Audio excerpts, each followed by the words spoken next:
Being a big fan of Rama One Half, when the remake was announced, I was a bit worried at first. Due to current times and people's obsessiveness with wanting to politicize everything, I knew Rama was an easy target, and lo and behold, I was right. With immediate attempts to claim Rama being part of a certain demographic group because of the supernatural element in the story, I dedicated one of my videos to debunking that claim easily, regardless of people reaching to find an angle to do so. But beyond that, I began to lose interest in the remake when learning some of the elements would be missing that made the original so enjoyable, like the quirky music that added so much more comedy to the already hilarious scenes.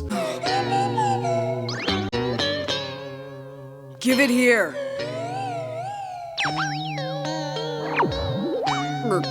You want?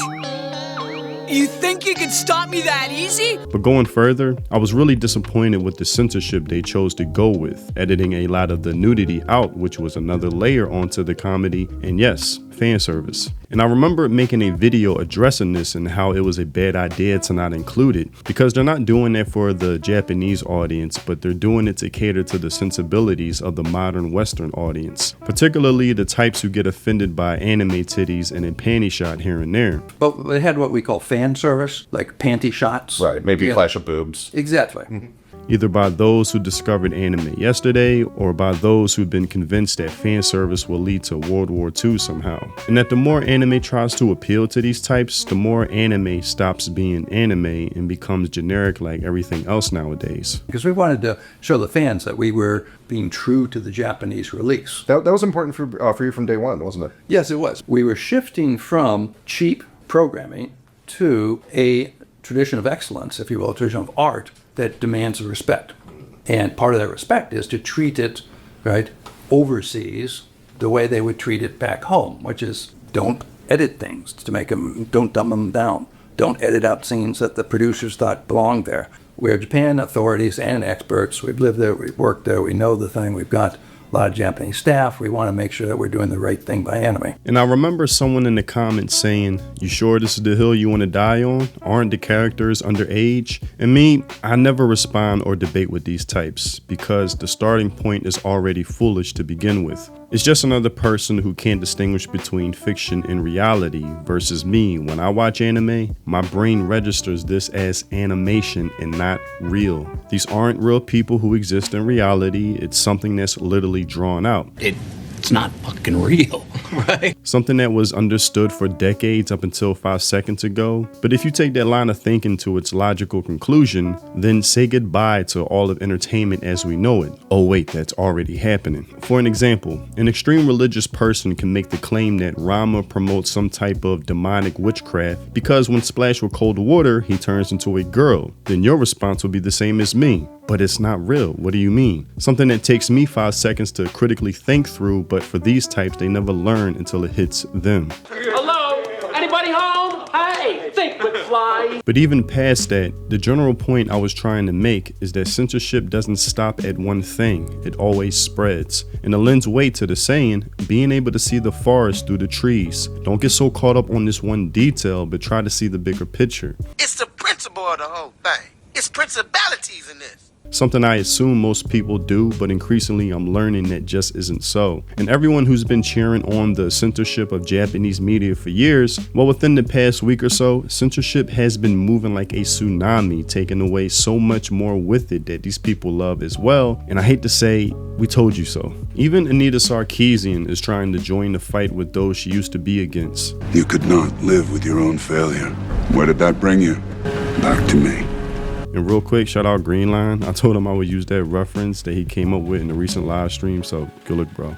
But now she's come out of the woodwork, calling out the pro-censorship types because now it's coming for her interests, when over a decade ago, she helped create the gateway for everything that's happening now. She created the dragon that eventually eats its own tail, cannibalizing itself, and there were those who tried to warn her, but she didn't listen. So yes, Samus wasn't a damseled woman waiting at the end of the game as a trophy. Rather, her body itself became the prize awarded to players for a job well done. Yes! That's awesome! And instead of people consuming a medium they constantly express disdain for with certain aspects of it, I wish they would just go somewhere else rather than try to change everything about it or destroy it outright. And even still, in my latest video, when I express these concerns, people in the comment section will completely miss the point I was trying to make. That Shimonetta, an anime where the story revolves around a totalitarian society where sexual expression or anything perceived as such warrants immediate penalty, is a world we are slowly approaching under the guise of safety, because safety is always the Trojan horse they try to use. And even still, I received a comment saying, well, what's wrong with a, let's say, corn-free society? And it made me think, no matter how much I try my best to articulate my message, the overall point will still go over people's heads, unable to see the forest through the trees. First of all, in Shimonetta, it's not just about objective corn, it's about anything that can be perceived as such. Like, there's a character who literally removes basketball rims from the school's gym because it can be perceived as condoms, leading to lewd thoughts, jokes, or behavior, meaning it's subjective to the person at hand doing the judging. And once you hand that type of power to a person or entity, it's like a drug, to where they literally start to power trip, wanting to attain more of it. And that's the bigger point at hand I was trying to address. And then they followed up with a comment basically saying fan service for them is world breaking and ruins the immersion for them. And they referenced Delicious in Dungeon, a scene where the character crawls through a hole and the camera unnecessarily pans to her ass. Nice ass. And when I read that, I was actually truly shocked. And I mean no disrespect with this response, because the commenter wasn't smug or trying to be snarky with their comment, and I actually appreciate that. But it made me think, did this person just start watching anime a few years ago? That's nothing new in anime. It was kind of tamed actually compared to other types of fan service. But basically, that's what fan service is. And it's been like that since the 70s, possibly earlier, with certain anime having more or less of it. It's almost like complaining that there's horror in a horror film, or that in Game of Thrones you might randomly see a woman walk around topless. It's an HBO show, so it's kind of expected, and anime is very similar when it comes to fan service. And maybe you're into stories with dungeon exploration, but this just caught you off guard, so maybe something like Indiana Jones might be more of your alley.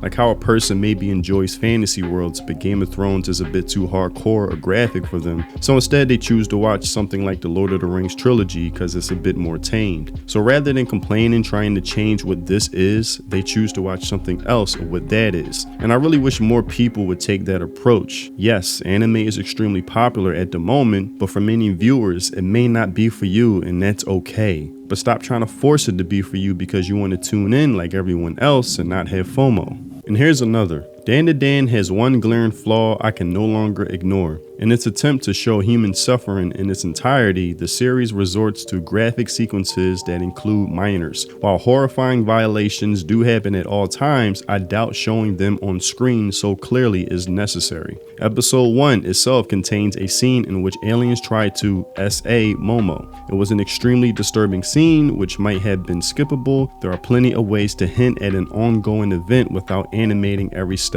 of it. This is someone who speaks as if they've been coddled their whole life. At this point, Barney might offend these types who can't bear to watch a scene that's sort of designed to make you feel uncomfortable. She will probably have a panic attack if she actually watched other anime that goes much further, which makes me believe she just discovered anime yesterday. She probably subscribes to the notion that anime are kid cartoons, with the similar type of thinking like the collective shout group of lonely miserable Karens who seek to sanitize entertainment and make everything safe, and treat you like a child wanting to be the parents of society, mentally lock you away in a padded room because God forbid you come across something that's daring, bold, and edgy, which I applauded Dan to Dan for as soon as I watched the first episode. The scene with the aliens and Momo that they're referring to, I didn't take so damn serious, but if anything, it made me laugh. Not in a light-hearted way, but in a dark humor. Oh my God, I can't believe they went there. We require the use of your banana organs. What? Like the way the aliens were revealing themselves was the type of comedy that's hilariously absurd. And I'm glad there's still creators that are willing to go against that politically correct, you can't go that far narrative, testing the boundaries, stretching the limits, and look at the results. Dan to Dan is one of the most popular anime out right now, despite the journos and Karens online who constantly complain about it but still choose to watch. This is anime. Get used to it. It's not foreign to the medium. This isn't Hallmark, a network full of shows that's meant to cater to your easily offended sensibilities. And as I always say, if you don't like it, Get the fuck out! It's that simple. But that's all I have for this video. Tell me what you think in the comment section below. Look, I know in the modern era, people have been socially conditioned to be offended by everything, then morally grandstand and virtue signal, voicing outrage on social media. But what we are witnessing right now is the slippery slope. It's no longer a theory, but a proven fact that's currently playing out, coming for everything. With the Trojan horse, we're trying to protect the children. It's about safety. So no more panty shots, because anime is real and reality is animation. Even when it comes to gaming, the same argument occurs. At least that's how their backwards logic comes off. Wake the fuck up and realize what's happening, because your ignorance is coming at everyone else's expense and it helps them. But that's all I have. I'll see you in the next video. Thanks for watching. Free think. Peace.